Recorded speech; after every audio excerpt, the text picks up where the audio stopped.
¿Qué tal? Buenas tardes. Muchas gracias por participar en este foro de la transición de las nuevas tasas de referencia. Pues como ya lo mencionó en la introducción la MIP, soy Juan García, soy el director de Operaciones Nacionales del Banco de México y tengo el gusto de moderar este panel esta tarde.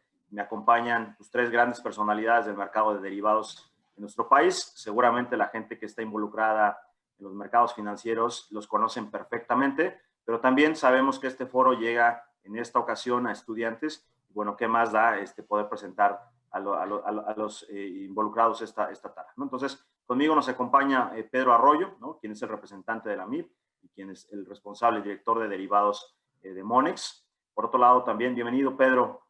Muchas gracias, Juan. Acompaña a Jorge Alegría, quien es un viejo conocido de los mercados y, bueno, representante del CME aquí en México y quien ha sido uno de los incansables luchadores detrás del desarrollo del mercado de derivados, ¿no? Bienvenido, Jorge. Y finalmente tenemos a José Miguel de Dios, quien también es un viejo conocido de todos los participantes del mercado y, bueno, quien ahorita en este momento se encuentra representando a MexDer como el CEO de la compañía. Bienvenido, José Miguel. Gracias, buenas tardes, Juan.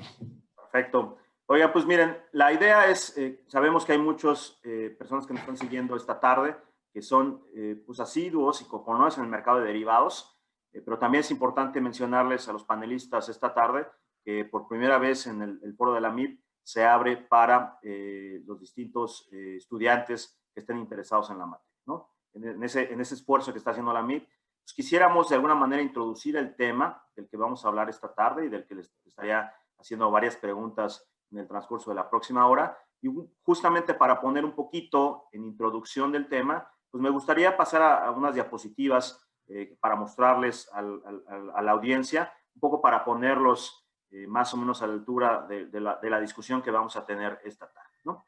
Entonces, si me ayudan el equipo de producción a poner la presentación, les agradezco mucho, ¿no?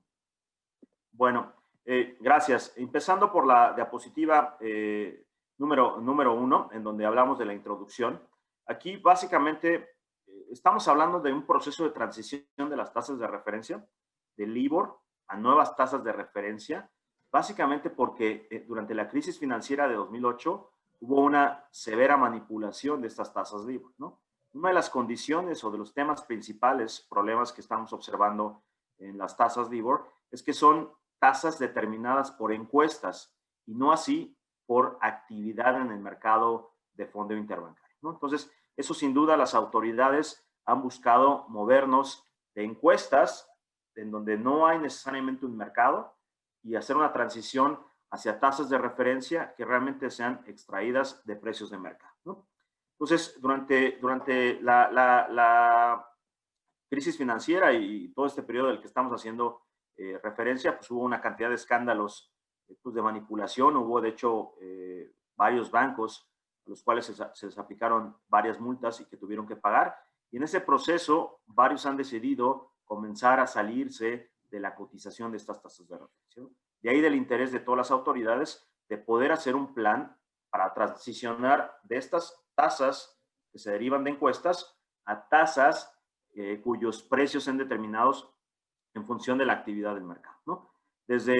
Prácticamente desde hace un par de años, la autoridad de Reino Unido, el FSB, la autoridad financiera del Reino Unido, determinó que hacia finales de 2021 iba a dejar de ser obligatorio la cotización de las LIBOR por parte de las instituciones financieras, de tal suerte que en un año y 2 meses vamos a estar enfrentándonos a una situación en donde las instituciones ya no tendrán la obligación de mandar sus cotizaciones a la autoridad financiera en Reino Unido, de tal suerte que es muy probable que las LIBOR puedan llegar a perder representatividad, ¿no?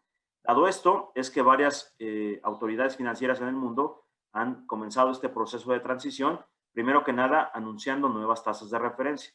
Un ejemplo muy claro, como lo ponemos aquí en la introducción, es el tema de la FED, la cual a partir de 2018 ya comenzó pues con un proceso de cálculo y de publicación de la tasa SOFR, ¿no? O básicamente la Secure Overnight Funding Rate. Ahora, pasando a la siguiente diapositiva, es importante mencionarles que a pesar de la pandemia que estamos viviendo, el proceso de transición sigue adelante. Entonces, las autoridades financieras en Reino Unido, en Estados Unidos y en Europa y en algunas otras jurisdicciones están determinadas a seguir avanzando en este proceso de transición para que el mercado pueda moverse de tasas LIBOR a estas nuevas tasas de referencia, ¿no? Como ya lo platicábamos en el caso de Estados Unidos, hacia SOFR, ¿no? Ahora, dentro de las acciones que han venido implementando las distintas autoridades, yo destacaría un par de cosas. No me gustaría mencionar todas porque ahorita vamos a ir a detalle con los especialistas esta tarde, ¿no? Pero, por ejemplo, el CME ya anunció, y de hecho desde hace un año de anticipación, el 16 de octubre, todo este proceso de transición de curvas vinculadas para evaluación a Fed Funds Rate, ¿no? Ahora hacia SOFR, ¿no? Y ahorita vamos a ir directamente con Jorge para que nos platique cómo les fue, qué aprendieron y cómo podemos utilizar dicho aprendizaje hacia la transición de aquellos productos que todavía faltan en CIEM, ¿no? De manera adicional, también la Fed ha comenzado a proveer de distintos precios al mercado relacionados a la SOFR. En particular, están publicando dos tipos de tasas. Por un lado, la SOFR Average y por otro lado, la Compounded in Advance, ¿no? Justamente lo que están tratando de dotarle al mercado es de instrumentos, de herramientas para que, por ejemplo, los corporativos que podrían salir a emitir deuda vinculada a SOFR puedan decidir si lo quieren hacer utilizando la SOFR Average, si lo quieren hacer utilizando Compounded in Advance, ¿no? Ahora, ¿cómo estamos en México? ¿Cómo está este proceso de transición en México? Es importante mencionarles a la gente que nos acompaña esta tarde que las tasas de referencia en México son múltiples. Realmente los mercados han utilizado distintas tasas de referencia a lo largo de los últimos años. Por ejemplo, el fondeo gubernamental, el fondeo bancario, la TIES de plazo, 28, 91 y 182 días, CETES a distintos plazos. Sin embargo, la tasa de referencia que hasta el momento ha sido más utilizada por el mercado y que es más conocida es la TIE de 28 días, ¿no?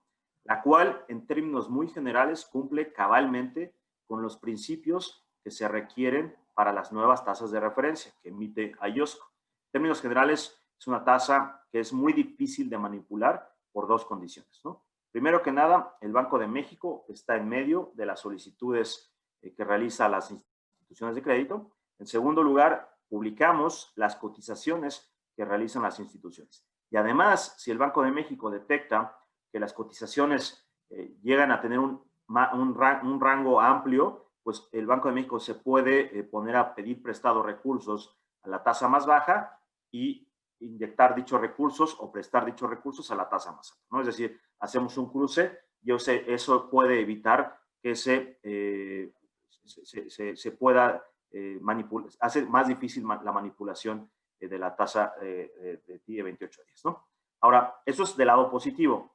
¿Cuáles son el espacio que tiene la TIE para mejorar? Pues básicamente que no estamos derivando esa TIE de contribuciones del mercado, de precios del mercado, sino más bien son cotizaciones que nos envían las instituciones de crédito y eso sin duda nos deja en un lugar pues complicado porque si en adelante las instituciones de crédito, sobre todo aquellas que tienen una matriz en el extranjero, decidieran ya no cotizar la TIE de 28 días, pues eso nos dejaría en un momento complicado para justamente tener representatividad de la TIE, ¿no? Pues en ese sentido, en aras de poder seguir avanzando en los nuevos productos y en las nuevas tasas de referencia, es que surgió la nueva TIE de fondeo, ¿no? Básicamente la TIE de fondeo, como lo ilustramos en esta lámina, se calcula como la mediana ponderada por volumen de las transacciones observadas que diariamente se celebran en el mercado de fondeo interbancario y de casas de bolsa, ¿no? Esa es básicamente la TIE de fondeo, ¿no? Es una tasa con colateral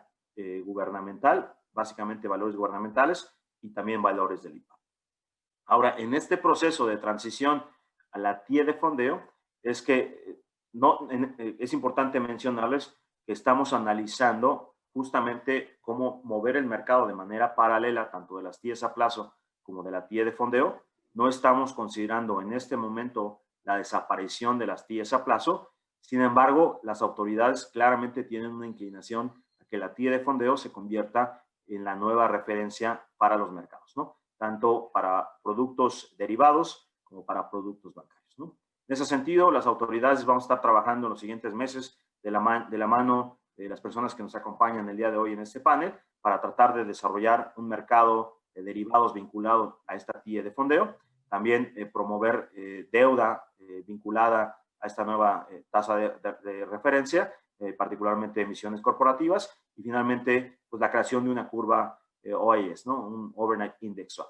Eso es básicamente lo que estamos planeando realizar en los siguientes días, y esto nos permite darle una introducción un poquito al tema y ahora sí poder pasar a discutir algunas de estas ideas con nuestros invitados, ¿no? Perfecto, pues si me permiten estaríamos comenzando con algunas preguntas particularmente. Bueno, primero, más que nada me gustaría, con base en lo que hemos platicado en este momento, con base en su experiencia, Pedro, José Miguel, Jorge, me gustaría que me regalaran 2, 3 minutos de cómo ven las cosas, cómo ven este proceso de transición, cómo ven el desarrollo de los mercados de derivados aquí en México vinculados a lo que ya platicamos, ¿no? Si me permiten, empezaría con Jorge. Jorge, si nos das oportunidad, regálanos de 2 a 3 minutos de lo que tú estás viendo de manera inicial, ¿no? Pues muchísimas gracias, Juan.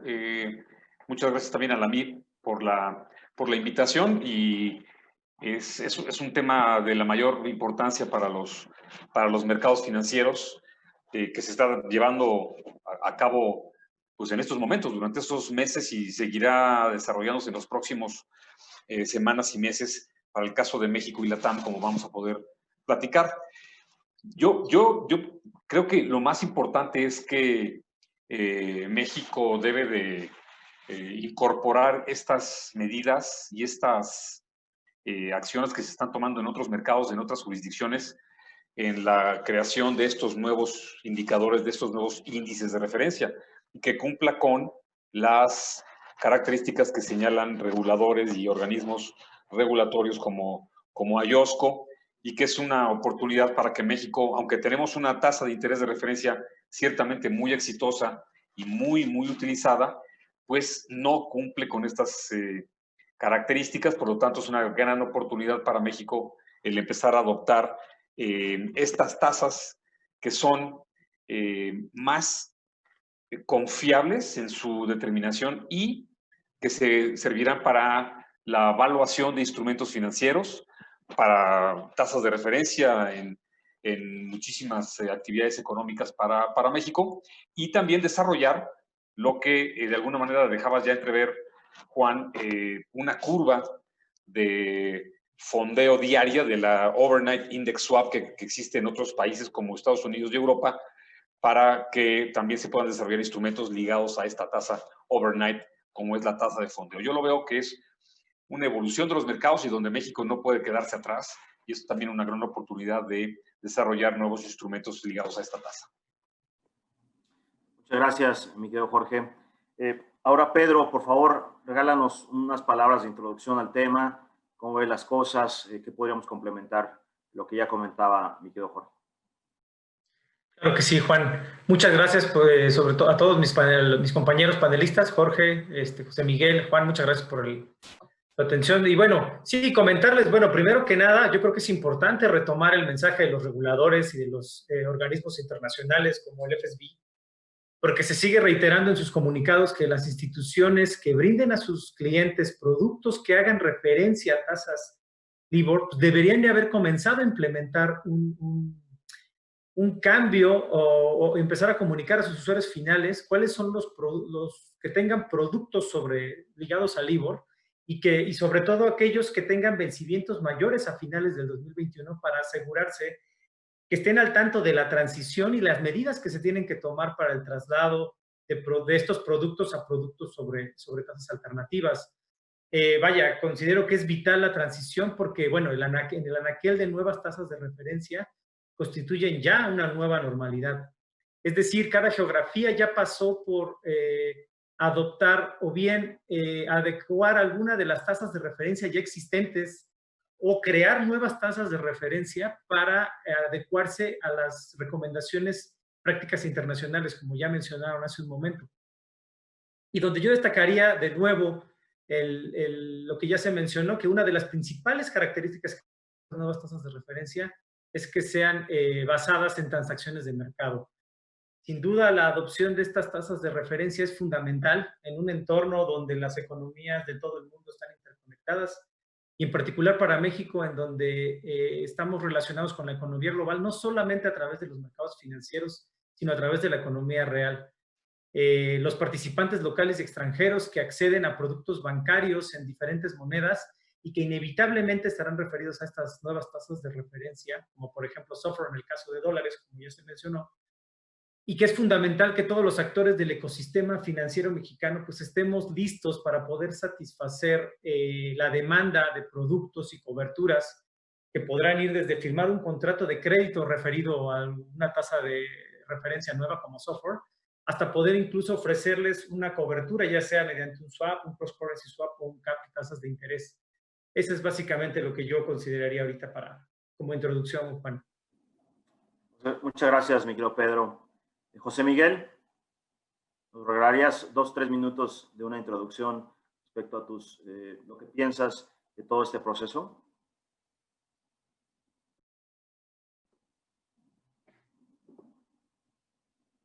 Creo que estás en...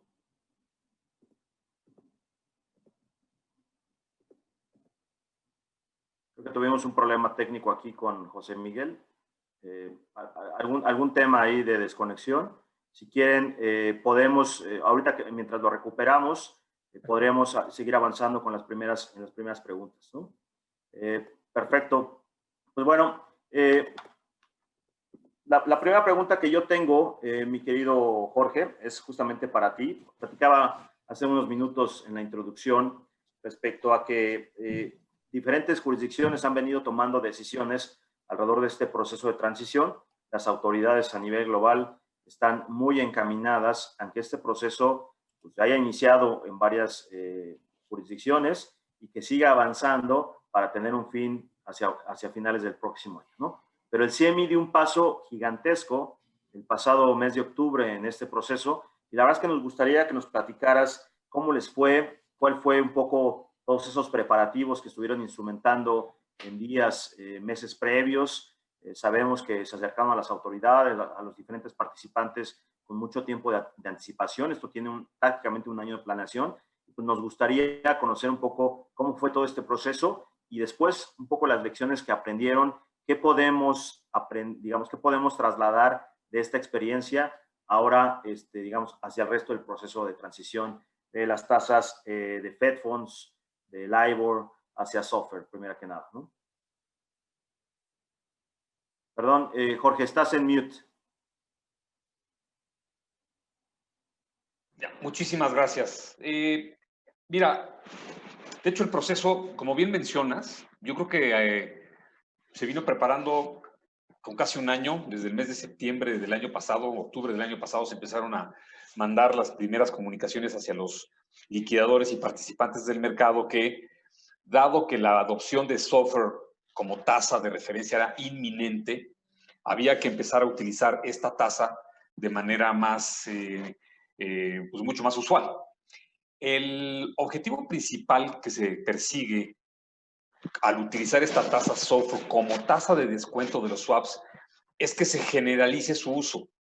Es que ya que la tasa SOFR va a ser la que reemplace a la tasa LIBOR, pues entonces necesitamos ir creando este mercado para que no vaya a presentarse un escenario donde, por las razones que tú expusiste hace un momento, la tasa SOFR o la tasa LIBOR en este caso pierda representatividad y el mercado no sepa dónde ir. Sabemos que la tasa SOFR es la designada por el Comité de Tasas en Estados Unidos, entonces hay que empezar a utilizarla de manera más usual. Lanzamos futuros sobre la tasa SOFR y empezaron a operar. Sin embargo, no hay como tener un gran incentivo que provoque y empuje a los usuarios a utilizar esta tasa de manera más generalizada. Entonces, se decidió que la tasa de descuento para evaluar los swaps de LIBOR, en lugar de ser la tasa de fondos federales, fuera la tasa SOFR.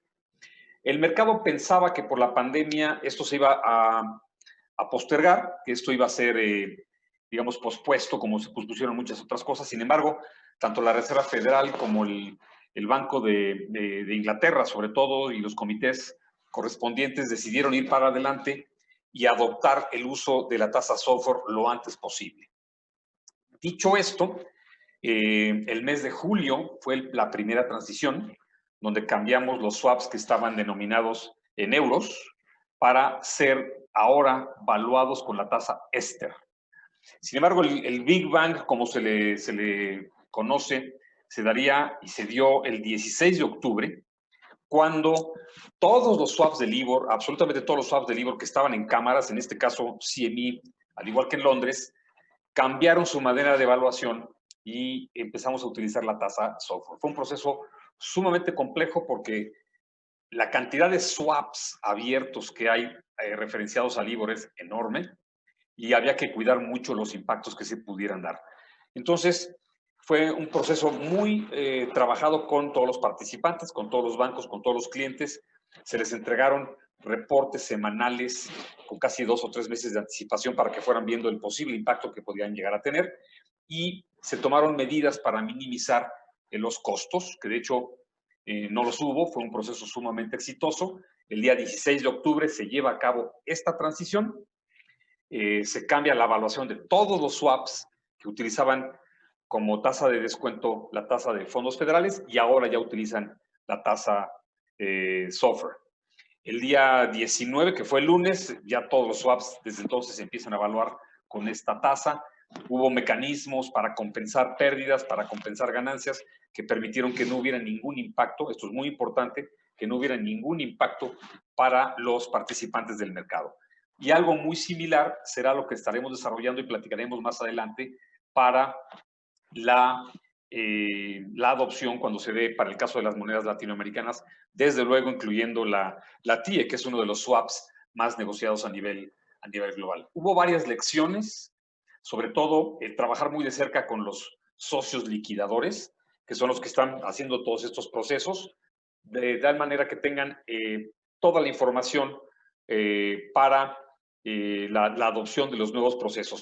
Fue un tema relativamente sencillo para algunos participantes, ya que únicamente se cambió la curva, únicamente había que tener muy bien determinados los impactos económicos en caso que los hubiera. Creemos que para el caso de México, y es el caso de Latinoamérica, en algunos otros países también, Juan, la existencia de los vendedores, de los price vendors, de las agencias de evaluación que tenemos en México va a facilitar también este proceso, porque trabajando con ellos vamos a poder ir asimilando las lecciones, y que estos proveedores de precios sean también agentes que nos permitan transmitir los nuevos precios y las nuevas valuaciones hacia los diferentes participantes. Hay mucho que aprender, mucho que aplicar, pero creo que el resultado fue una muy exitosa transición, y el objetivo se cumplió. En la lámina 1 que podemos transmitir en este momento, ustedes pueden ver cómo el volumen de los futuros de SOFR está llegando ahora al cierre de octubre, que es el segundo mes con mayor operación, y seguramente este mes de noviembre va a ser récord de operación de futuros. Entonces estamos viendo cómo la tasa SOFR está tomando mucha representatividad. Y en la lámina 2 vemos lo mismo, pero para los swaps. Los swaps de SOFR, que también vemos el mes de octubre como el mes con mayor operación por mucho, donde vemos la medida que se determinó para que esta tasa se convirtiera en referencia, que fue utilizarla como tasa de descuento, está cumpliendo sus objetivos y se está materializando no solamente en una transición exitosa, sino en un volumen importante de estos instrumentos ya en el mercado, Juan, anticipando la pues casi inminente salida de la tasa LIBOR en algún momento del próximo año. Muchísimas gracias, Jorge. La verdad es que creo que apuntas muy bien el tema de que esta transición, este Big Bang, era muy importante, justo como un banderazo inicial a todo este proceso que estamos viendo hacia las nuevas tasas de referencia, ¿no? Entonces, claro, la verdad es que desde el punto de vista de reguladores, y ahorita lo platicamos con el resto de los panelistas, creo que fue muy importante que el proceso resultara bien, que efectivamente hubiera neteo en las posiciones para que no hubiera ningún tipo pues de ruido alrededor de estas nuevas valuaciones, ¿no? Entonces, en ese sentido, Jorge, pues muchas felicidades por todo ese proceso que vivieron hace 3 semanas aproximadamente, ¿no? Gracias a ustedes. Ahora, ya veo a José Miguel conectado. Digo, esos son los temas de la tecnología el día de hoy. Ahorita vamos contigo, José Miguel. Claro que sí. Si nos dieran chance de grabar el programa, bueno, pues estaríamos poniendo corte y pegado, pero como es en vivo, pues te perdimos unos segundos, ¿no? Pero antes de ir contigo, José Miguel, primero me gustaría seguir abordando el tema de la transición de software, de las LIBORs a las softwares, y preguntarle particularmente, Pedro, desde tu punto de vista como participante del mercado, como representante de la MIB en el Comité de Derivados, ¿cómo ves este proceso de transición para las instituciones locales? O sea, si me preguntas a mí, yo sigo viendo que es un tema que todavía pues está muy verde, que es un proceso que está apenas arrancando en nuestro país. Y a mí me gustaría preguntarte, ustedes cómo lo están viendo, cómo lo están viendo desde el punto de vista también de Monex, la institución que representas, cuáles son un poco las preocupaciones, los retos, cómo se están acercando un poco a los clientes. ¿Qué consideraciones estás viendo para atajar algunos de estos riesgos, Miguel o Pedro? Claro que sí, Juan, con gusto. Pues mira, yo te comenzaría indicando que, bueno, hemos observado dentro de la MIB que el interés de muchas instituciones en general, por un lado, instituciones muy pendientes de los avances y las publicaciones de los diferentes organismos y comités, como comunicados que pudieran ser, por ejemplo, los que vienen del ARC, que es el comité de tasas de referencia, como ya mencionaste, que se encarga de ver la parte de software, de la reciente también, muy pendientes de la reciente publicación del protocolo de ISDA, que es un documento bien importante para poder establecer los fallbacks adecuados en la transición, y también muy pendientes desde la MIP con la ruta de transición del LIBOR que ha publicado el FSB. La verdad es que son documentos que se han circulado entre nuestros agremiados y sentimos o percibimos que muchos de ellos están muy pendientes de estas comunicaciones para poder evaluar y determinar en qué momento actuar. Sin duda nos falta mucho, pero esa es una de las cuestiones que hemos visto. También hemos visto algunas instituciones, sobre todo globales, debo decir, donde hemos visto que están mandando avisos constantes a sus clientes y a sus contrapartes, organizando ponencias y emitiendo algunos comunicados, donde, por ejemplo, se explica cómo hacer la adopción de los fallbacks apropiados.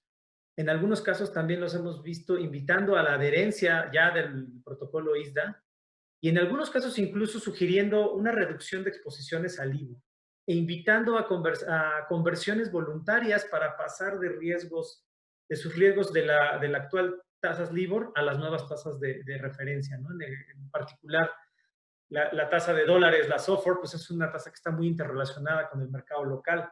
En ese sentido, la MIB se encarga de transmitir constantemente comunicados a sus agremiados mediante el comité de derivados y haciéndoles llegar información relevante, promoviendo eventos de difusión respecto a este tema.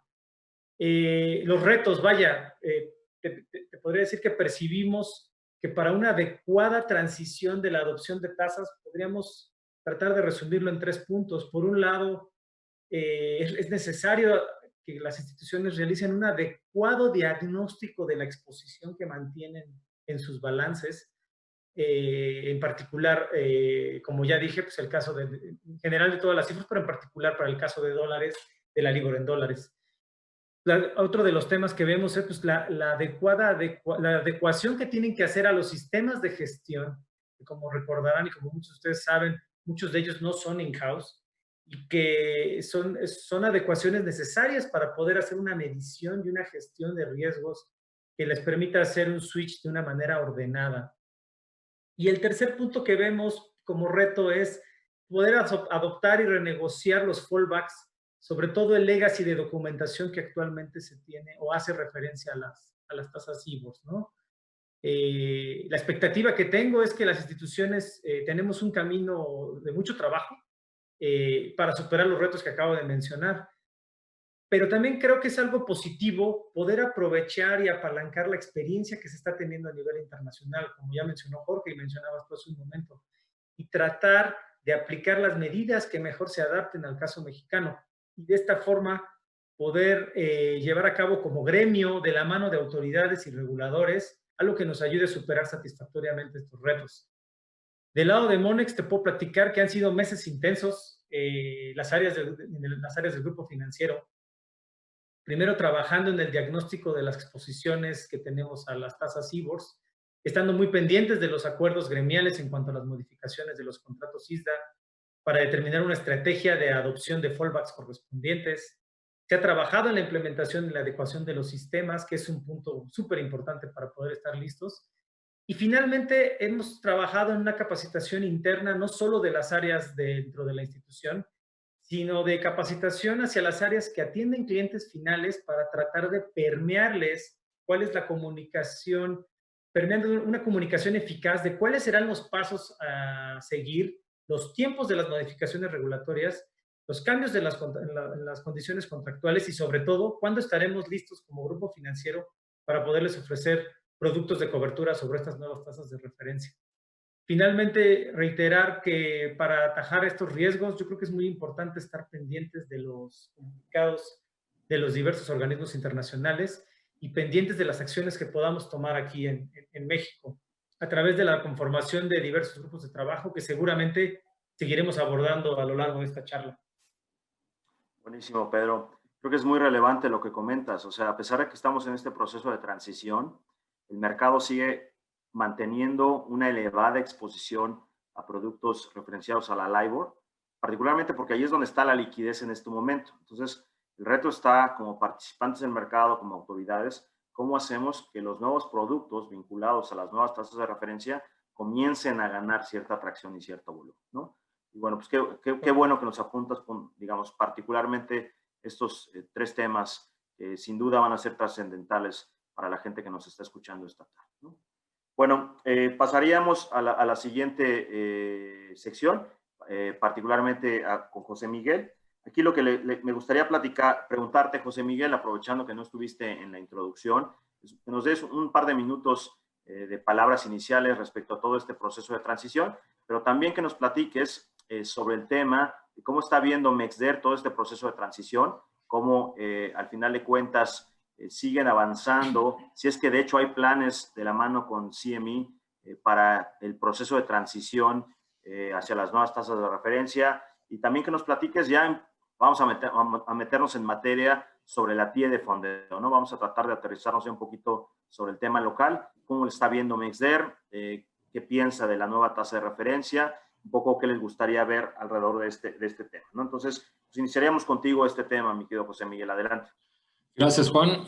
Gracias a la MIP también por la invitación. Una disculpa por la desconexión. No fue para evadir la pregunta. De todas maneras, ya me la volví a tirar, Juan, entonces la voy a tener que contestar.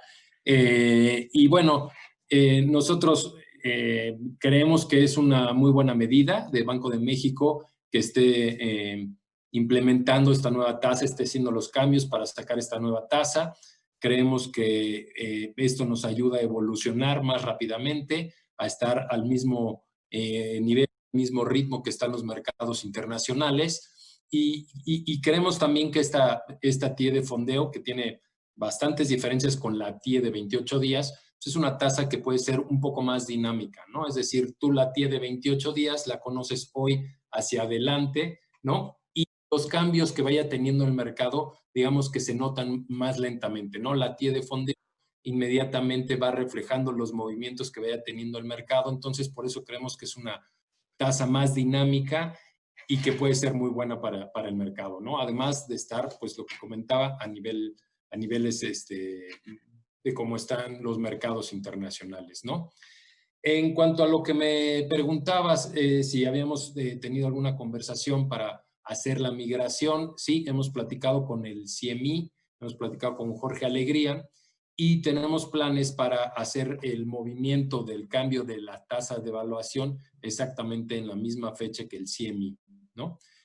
Como muchos de ustedes sabrán, nosotros tomamos las mismas curvas de evaluación para los swaps de TIE que toma el CME, porque consideramos que hay muchos clientes que están operando en los dos mercados y es muy importante que puedan tener la misma evaluación y puedan tener un hedge perfecto entre los dos mercados y evitar un basis risk.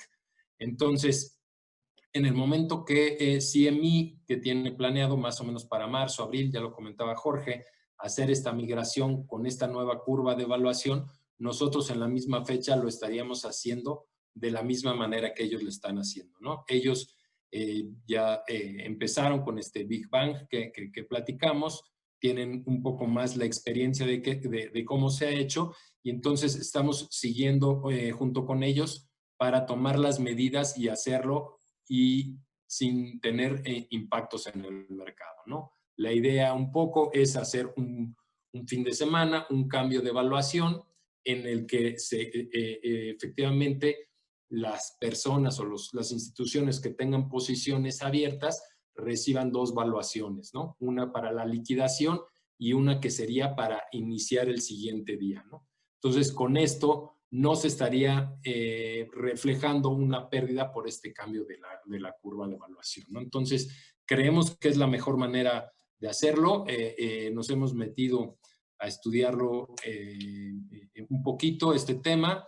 Creo que hay muchas inquietudes de parte del mercado sobre este tema y bueno, poco a poco las hemos ido resolviendo. Lo principal es armarlo y poder poner una fecha con tiempo. Creo que estamos en muy buen momento para estarlo planeando y hacer la planeación completa desde la parte legal, la parte de los socios liquidadores y con todas las instituciones, ¿no? Y por otra parte, quisiera yo comentar ya viniendo un poco más al mercado local y a lo que es la TIE de fondeo. Nosotros llevamos en Mexder un rato trabajando para crear un nuevo derivado cuyo subyacente sea la TIE de fondeo, ¿no? Nosotros hemos instrumentado, estamos, yo creo que a principios del siguiente año podríamos estar listando el futuro de la TIE de fondeo, ¿no? Es un futuro con vencimientos mensuales que estaría tomando en cuenta las TIEs de fondeo de cada uno de los días del mes, ¿no? Para completar todos los días del mes y sería un futuro de 30 días, ¿no? Creemos que este es un instrumento muy válido para el mercado que puede ayudar, uno, a el desarrollo de esta misma tasa, ¿no? Dos, que puede ayudar también a la gente a que pueda hacer su cobertura de mejor manera con la nueva tasa de referencia. Y también creemos que esta nueva tasa de referencia, digamos que replica o refleja inmediatamente los movimientos que puede tener la tasa de referencia de la política monetaria, ¿no? Entonces, creemos que también es una buena herramienta con la cual se pueden anticipar a los posibles movimientos que se puedan tener sobre esta tasa de referencia sobre política monetaria. Entonces, creemos que es un movimiento muy importante esta nueva tasa y creemos que poco a poco irá tomando más relevancia cada vez. Perfecto. Muchas gracias, mi querido José Miguel. No sé si hasta aquí alguno de los panelistas quisiera agregar algo de los temas que ya hemos revisado. Número uno, el proceso de transición de las LIBOR a SOFR, de Fed Funds a SOFR. Ya empezamos a discutir un poquito cómo el mercado se ha venido preparando en México para ese proceso de transición de derivados con tasas vinculadas a SOFR, ¿no? Viniendo de Fed Funds o del LIBOR, y también ya empezamos a platicar un poquito del tema de la TIE de fondeo. No sé, Jorge, si quieres platicarnos un poquito, ya díganos cuándo va a ser ese Big Bang en México, en los productos referenciados a la TIE de 28 días, seguramente ya lo tienen ahí planeado entre los dos. Perdón, Jorge, estás en mute. Ya, aquí está. Perfecto. Sí, mira, durante esta semana, una vez que se terminó el proceso de LIBOR, o sea, que todos los swaps de dólares referenciados a LIBOR y también los swaps de Fed Funds, o sea, todo lo que estaba denominado en dólares ya se cambió para ser valuado con la tasa SOFR. Pero no se tocaron los otros swaps que liquidamos en CME sobre tasas de interés brasileñas, tasas de interés colombianas, chilenas, Corea, prácticamente todos los asiáticos y muy importante la TIE. La TIE, los swaps de TIE es el segundo swap más importante que se liquida en CME y estamos analizando que la fecha probable para el cambio sea el próximo mes de marzo, finales de marzo, los primeros días de abril, para nada más no coincidir con los feriados que hay por esas fechas de Semana Santa, pero lo ideal sería en la última semana, los últimos días de marzo, principios de abril. ¿Qué es lo que vamos a hacer? Hoy en día los swaps de TIE se descuentan, se evalúan utilizando una tasa implícita en los diferentes operaciones cambiarias, en lo que se conoce como los swaps de divisas, los cross-currency swaps. De ahí el mercado, nosotros tomamos tasas implícitas y se crea esta curva de descuento que se le llama la curva OIS de pesos. Esta tasa utiliza como ancla, digamos, la tasa americana, que es la tasa de Fed Funds, y la sustituiríamos para utilizar la tasa SOFR. Entonces, esta tasa SOFR se va a empezar también a utilizar para descontar swaps mexicanos. La fecha exacta espero poderla dar en las próximas semanas. Ya lo estamos empezando a platicar, pero sería la última semana del mes de marzo, la primera o segunda semana de abril. Y que es muy importante tenerlo en cuenta. Buenísimo. Muy bien, perfecto. Pues bueno, ya tuvimos la premisa de que será finales de marzo, principios de abril, este proceso tanto en Nexder como en CME, ¿no? Bueno, ahorita estaba leyendo algunas de las preguntas que nos está haciendo llegar el público. En particular, tengo ahorita 3 preguntas para cada uno de los miembros del panel. Iniciaría contigo, Pedro, si me permites, empezaría contigo respecto a todo este proceso de transición, en donde pues, ha sido una persona bastante importante en el mismo. En particular, me gustaría preguntarte sobre cómo crees que se pudiera llevar a cabo el proceso de transición, pero ya aterrizado a México entre TIE de 28 días y TIE de fondeo, ¿no? Ya lo platicaba hace unos minutos en la introducción. Un poco las autoridades de nuestro lado estamos teniendo flexibilidad para no desaparecer la TIE de plazo, la TIE de 28 días, y más bien ir permitiendo que el mercado de TIE de fondeo vaya ganando cierta atracción y que sea un proceso de manera natural, de manera orgánica, que un mercado vaya ganando mayor participación de mercado, mayor liquidez. Pero tú, ¿cómo visualizas este proceso? Porque realmente platicando con los participantes del mercado, hay gente que, pues, que les cuesta un poco de trabajo decir, oye, pues, si nos salimos de la TIE de 28 días, vamos a perder liquidez. Si salimos con los dos mercados, vamos a partir la liquidez. ¿Cómo podríamos aterrizar, cómo podríamos enfrentar un poquito este proceso, ¿no? ¿Cuáles son los retos justamente para no partir esta liquidez? Desde tu punto de vista y seguramente con la gente que has platicado, mi querido Pedro, ¿qué opinas tú? Sí, Juan, con gusto. Mira, yo creo que aquí lo fundamental es no perder de vista un poco lo que comentamos al inicio, es tratar de aprender de los pasos que se han dado a nivel internacional. Ya como platicaban mis compañeros de panel, José Miguel y Jorge, del cambio que ya hubo en CME, yo pondría como contexto un poco revisando cómo ha ido evolucionando esta parte a nivel global. Yo creo que la comunicación ha sido muy buena y debe mantenerse y seguramente intensificarla en los momentos que haga falta. Yo creo que para hacer una transición del mercado de swaps de TIE de 28 a TIE de fondeo, deberíamos hacer una transición que además de aprovechar esta experiencia internacional, trate de aprovechar lo que ya tenemos desarrollado en México. Por ejemplo, un primer paso podría ser empezar a utilizar la TIE de fondeo como una tasa de referencia sobre productos bancarios o sobre algunas emisiones de deuda. Yo creo que sobre todo existen ya algunos instrumentos que pudieran ser candidatos naturales a poder adoptar esta TIE de fondeo, como pudieran ser, por ejemplo, los bondes D. En paralelo, lo que comenta José Miguel, impulsar el desarrollo de derivados que pudieran desarrollar una estructura temporal de la TIE de fondeo a través de futuros o swaps.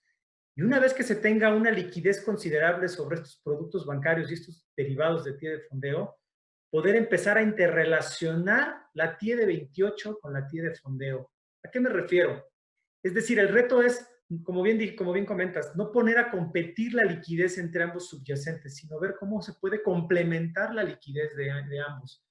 Por ejemplo, en un momento en que la TIE de fondeo tenga un mercado medianamente desarrollado y líquido, podríamos, por ejemplo, pensar en introducir a la TIE de fondeo, a la estructura de curva de tasa de TIE de fondeo, como parte del desarrollo o del complemento de una estructura de tasas OIS, o tal vez desarrollar un mercado de basis swap entre la TIE de fondeo y la TIE de 28, o desarrollar un cross-currency swap que pudiera ser incluso pensar, no sé, TIE de fondeo contra software.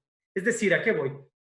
Tratar de ligar un producto con buena liquidez, donde ya está desarrollando liquidez, como puede ser el swap de TIE de 28, y de esa forma empezar a concentrar o a ligar estos dos productos de alguna forma. ¿De qué forma? Bueno, pues introduciendo a lo mejor en algún momento a la TIE de fondeo como parte de las curvas de descuento que pudieran empezar a utilizarse sobre el swap de TIE de 28. Este orden de ideas no es algo, proviene simplemente de escuchar las ideas que hemos escuchado ahorita en este panel, con la experiencia que nos mencionó Jorge, donde el swap de LIBOR en dólares, liquidado en cámara, llegó, ya se hizo el switch del descuento de Fed Funds por software. Es decir, buscar la forma de hacer una transición donde el instrumento que sigue siendo muy líquido, ¿no? Como puede ser el IRS en este momento, pero cuyo subyacente está en proceso de transición, incorporarle en sus insumos, de alguna forma, en sus insumos de pricing o de evaluación, este nuevo subyacente, que dicho sea de paso, terminará siendo la nueva tasa de referencia que pretende reemplazarlo. Me parece que este es un ejemplo que podemos tomar en México justo para buscar esta parte, no partir la liquidez, sino al contrario, complementarla. Y este ejemplo de experiencia yo creo que puede adaptarse en México con el debido análisis y estudio para la TIE de fondeo. Muchas gracias, mi querido Pedro. Jorge, una pregunta muy similar que nos llega aquí en el chat respecto a los extranjeros. Digo, ya platicamos con Pedro un poco desde el punto de vista de los locales, pero sabemos que los extranjeros son jugadores importantísimos en el swap de TIE de 28 días. De hecho, si me permiten, para complementar un poquito la información que platicabas, Jorge, tenemos estimado en el Banco de México que entre el 70 y el 80% del volumen total de swaps de TIE de 28 días, no hay un banco local involucrado como contraparte, es decir, son extranjeros con extranjeros o algún extranjero con alguna FORE, con algún fondo local, pero en donde ya no participa un intermediario local. Estamos hablando de un mercado gigantesco, pero que además se opera de manera importante en el exterior. ¿Tú cómo ves todo este proceso, particularmente de la TIE de 28 días hacia la TIE de fondeo, ¿no? ¿Cómo convencer a los extranjeros? ¿Cómo evitar justamente esta partición de la liquidez? Digo, Pedro ya nos dio un par de ideas bastante buenas que sin duda van a contribuir en este proceso, pero me gustaría conocer un poco tu punto de vista, mi querido Pedro. Jorge, perdón. Son incentivos importantes los que hay que generar. Creo que lo que comentaba Pedro ahorita era, la clave. Cómo encontrar instrumentos que te permitan ligar la liquidez de un día con el volumen tan grande que tienen los swaps de TIE de 28 días.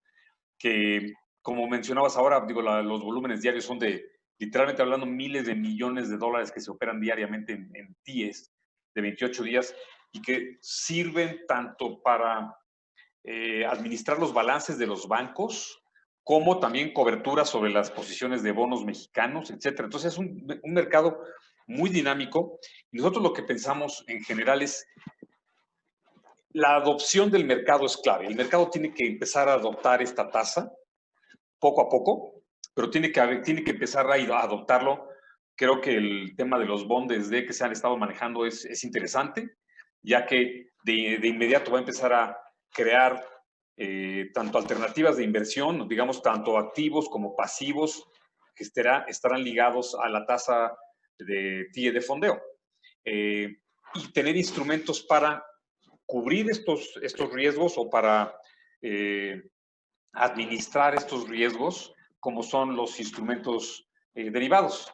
En particular, lo que nosotros queremos hacer de manera inicial es listar un futuro sobre la tasa TIE de fondeo. Estamos analizando si este futuro es a un mes o a 3 meses o de 28 días incluso, para permitir precisamente que se ligue esta liquidez que existe tan grande en la TIE de 28 días, que es un éxito sin duda que hay que considerar. Entonces estaríamos nosotros utilizando futuros sobre esta tasa de interés y también listar, como lo hicimos con la software, mencionaba Pedro la necesidad de tomar las lecciones, como lo hicimos con software, también listar swaps, no nada más futuros, sino también listar swaps sobre la tasa TIE de fondeo, cosa que estaríamos también haciendo.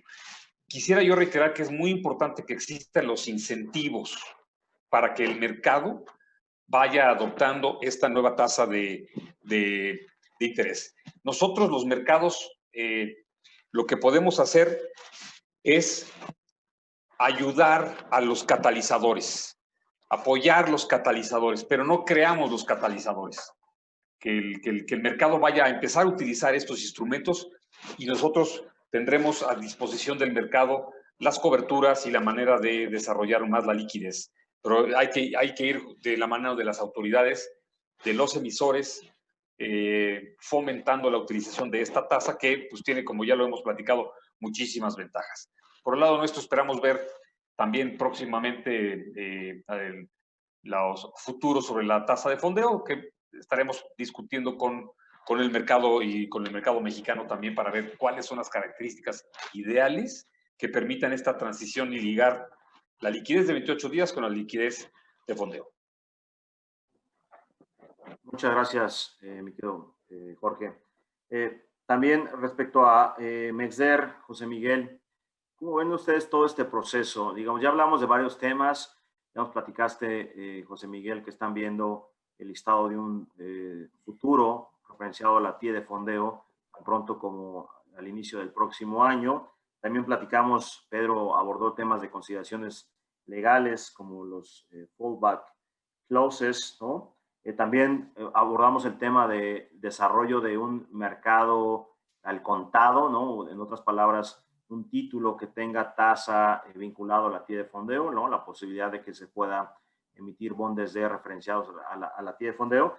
Pero en este proceso creo que nos falta un tema importante, que es la comunicación con los clientes. ¿Ustedes cómo ven ese tema, mi querido José Miguel? ¿Cómo lo están pensando abordar? ¿Ya han empezado a platicar con algunos clientes? Jorge hace ratito mencionaba que ellos se van a acercar por su lado a platicar con los clientes para ver qué características les gustaría tener en el futuro de TIE de fondeo. ¿Ustedes cómo van en ese proceso de acercamiento con los clientes? ¿Qué les están comentando? O más bien, ¿cuál sería la estrategia en caso de que no lo hayan hecho para acercarse a los clientes y poder comenzar a pues, promover el uso de este nuevo futuro referenciado a la TIE de fondeo? Sí, gracias, Juan. Pues mira, sí hemos empezado a platicar con algunos clientes. De hecho, lo hicimos desde el momento que empezamos a planear el listado de este producto, ¿no? Principalmente fuimos a platicar con bancos nacionales y bancos extranjeros que están aquí para ver cómo acomodaba un poco este producto, ¿no? Entonces, parte de las características que hemos encontrado o hemos implementado para este producto vienen a raíz de conversaciones que hemos hecho con el mismo mercado, ¿no? Aquí trae un cambio importante, pero este cambio viene un poco provocado por diferente forma de calcular la tasa, ¿no? En México siempre ha sido un mercado en el que probablemente por las subastas de CETES de 28 días se ha acostumbrado a que las TIEs sean también de 28 días, ¿no? Y que siempre caigan en jueves y que el corte de cupón sea muy fácil, ¿no? Sin embargo, como tú podrías estar cubriendo el mes completo con un futuro de la TIE de fondeo, pues tendrías que estar tomando todo el mes, ¿no? Entonces, por eso nosotros, con base en lo que hemos platicado con algunos clientes, decidimos que lo mejor sería tomar todo el mes y que se tuvieran las observaciones de todos los días del mes, ¿no? Entonces, por ejemplo, este futuro va a tener una característica un poco diferente y va a ser una tasa de 30 días, no va a ser una tasa de 28 días. Y como son los mercados listados, hay que estandarizar los productos y esa estandarización todos los meses vayan a tener 30 días. No me importa si es febrero, que tiene nada más 28 días, no importa si es enero, que tiene 31 días, siempre va a ser un futuro en el que la tasa, aunque se tomen las muestras de todos los días, siempre va a aplicar para 30 días, ¿no? Entonces, con esto también estás completando y son 360 días del año.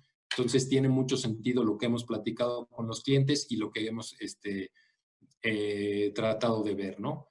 ¿Qué nos dicen los clientes?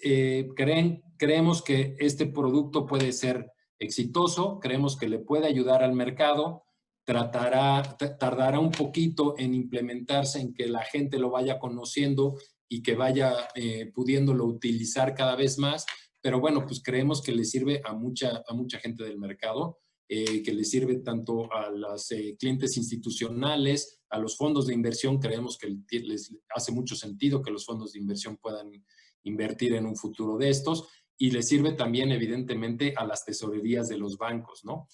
Tanto los nacionales como los globales que están también aquí en México, ¿no? Entonces, creemos que es un instrumento que le puede servir a mucha gente.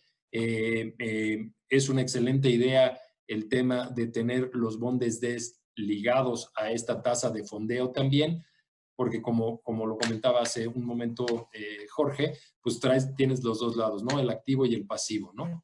Y creemos que en la medida de que también vaya haciendo la TIE de fondeo, se vaya convirtiendo en una referencia para instrumentos corporativos y más créditos y todo, irá teniendo más relevancia y se volverá más importante tener un futuro, ¿no? Entonces, creemos que es importante, va bien, pero la promoción de lleno la vamos a hacer una vez que tengamos ya la autorización de este producto, que esperamos recibirla pronto.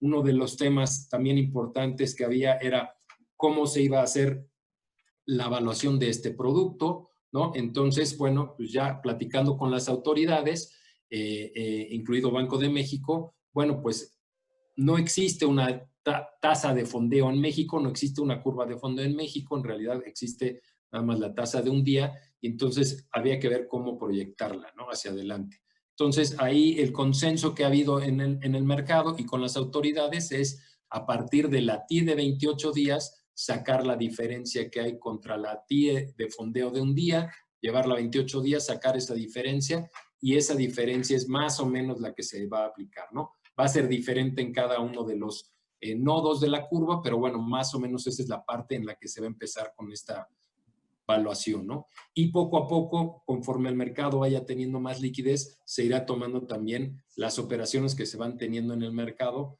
para estar completando esta parte de la operación. Esperamos originalmente listar los futuros a un año, ir construyendo esa curva y así ir ampliando el plazo más de este producto, ¿no? Buenísimo, mi querido José Miguel. Pues desafortunadamente se nos está acabando el tiempo para el panel. Sin embargo, me gustaría ir cerrando los mensajes muy puntuales que nos gustaría dejarle a la gente que se conectó a esta conferencia de la MIP de manera virtual esta tarde. Entonces, si me permiten, iría pues, solicitando su opinión para ser muy puntuales en estos mensajes que nos gustaría dejarle a la gente que el día de hoy nos hizo favor de observarnos, ¿no? Entonces, si nos permiten, empezaría nuevamente con Jorge. Jorge, regálame tus 2 minutos así con mensajes muy puntuales de qué es lo que nos gustaría hacia adelante como, digamos, como gremio, como plataformas, como infraestructuras, como autoridades. En otras palabras, nos estamos acercando a Navidad y hace rato en el panel de préstamo de valores les preguntaba a los panelistas, ¿cuál es la carta Santa Claus en este sentido para los temas de tasas de referencia alternativas, ¿no? Por favor, Jorge. Muchas gracias. Decía un gobernador de la Reserva Federal en unas conferencias hace unos meses que solamente había 3 cosas ciertas en la vida. Uno, pues todos nos vamos a morir. Lo otro, hay que pagar impuestos. Y tercero, que la LIBOR deja de existir el 31 de diciembre del 2021. Y yo creo que ese mensaje es algo que ha tardado todavía en permear entre muchos participantes. Cuesta trabajo pensar que una tasa como la LIBOR, que se utiliza todos los días hoy y que no sé cuántos trillones de dólares ligados a esta tasa, pues en efecto va a dejar de desaparecer, va a dejar de existir.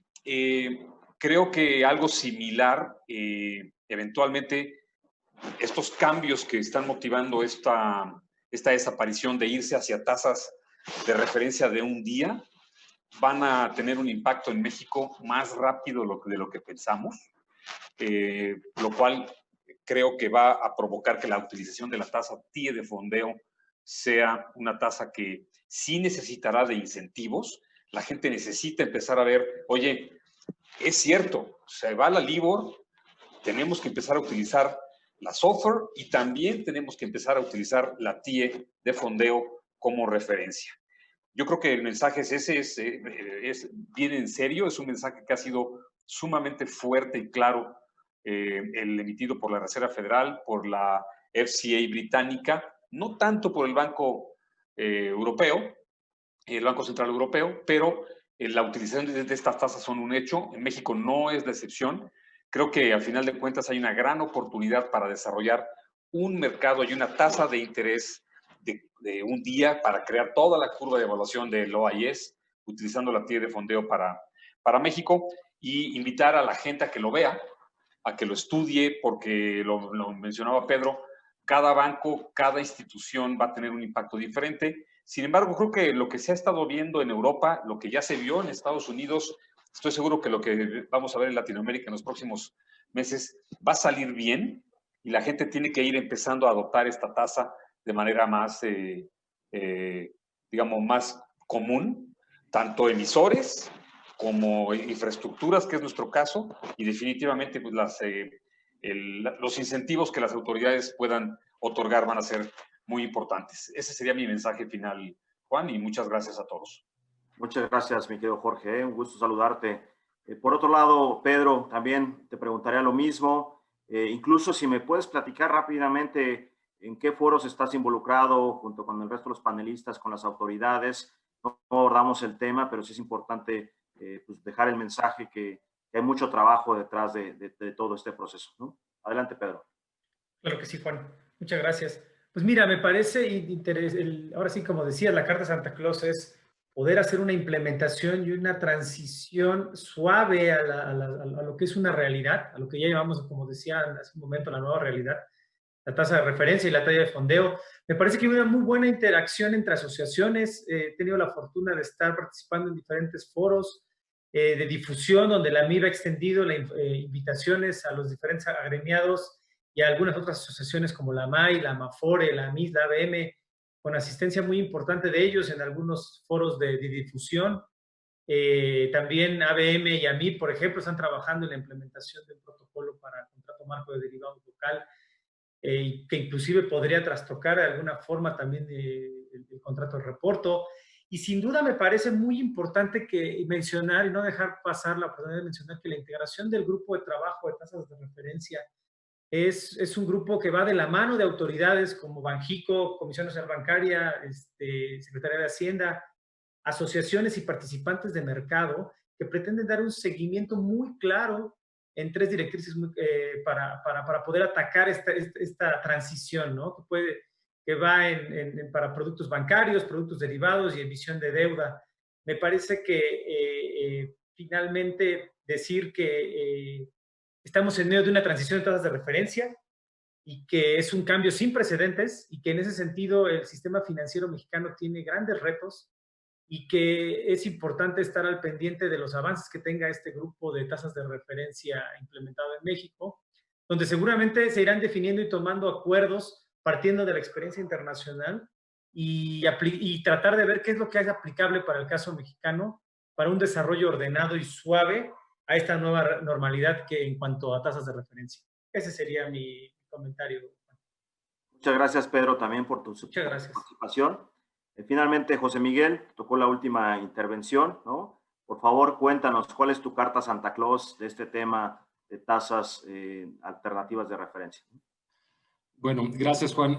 Pues bueno, ahorita que vemos tasa de fondeo a un día, pues podríamos pensar que es una tasa, pues bueno, pues se agarraron los promedios de las operaciones de fondeo y ya pues con eso se determinó la tasa, ¿no? Pero realmente la decisión de hacer esta tasa y hacerla de esta manera no ha sido un trabajo banal. Me consta que Banco de México ha trabajado muy a fondo para poder crear esta tasa y poder hacer los cambios necesarios dentro de los reglamentos, las referencias, en discusiones en diferentes foros y todo para llegar y concluir y tener esta tasa. Entonces, mi carta a Santa Claus realmente sería que ya que tenemos esta tasa, yo creo que es muy buena tasa, es una buena tasa de referencia, que la utilicemos, que la probemos, que invitaría al mercado a que realmente se involucrara al lanzamiento de esta nueva tasa, ¿no? Como bien sabemos, el éxito de un